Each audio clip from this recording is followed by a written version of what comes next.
Trick that I like to look at when evaluating airline stocks are the TSA pre-check numbers. And what I mean by that is TSA, that's the airport security, gives us the number of travelers who go through security checkpoints every single day. And this year, that number has been especially interesting because it allows us to see how is air travel progressing to normal versus pre-COVID, right? The early 2020 and then all of 2019. And so let me show you guys how you go ahead and find those numbers. So I'm going to go just on a quick Google search. I'm going to type in TSA checkpoint numbers. Very first link that you get, check this out, amazing data. We get for every single day the number of travelers that went through a TSA checkpoint and then compared to that number a year ago. What I then do is I paste that data into an Excel sheet and I calculate a percentage of travelers that went through TSA checkpoints versus the pre-COVID numbers. And what I was looking for during the holiday season, right, so this is pre-Christmas and then post-Christmas, was will these numbers get close to 100%? Will holiday travel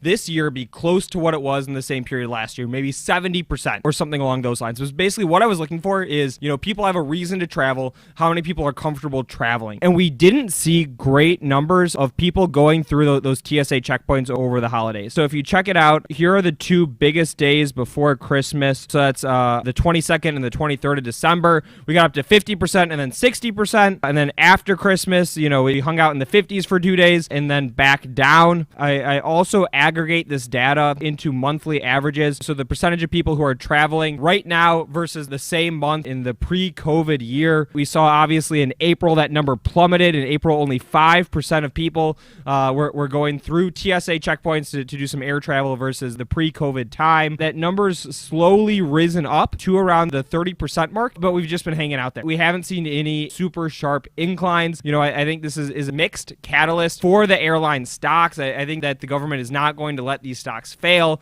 is why the Democrats winning that Georgia Senate race is good for the market and bad for tech. So there's basically two things in play, right? The Dems win the Senate. They have a Senate majority. It's more likely that we can get bigger stimulus checks through. Right now, the stimulus check is set at $600. Biden's showing support for $2,000. The House has already passed the $2,000 stimulus check. Mitch McConnell, Republicans in the Senate, said no. And so because it seems like it's somewhat likely that we'll be able to get those $2,000 stimulus checks now, you got the whole market rallying.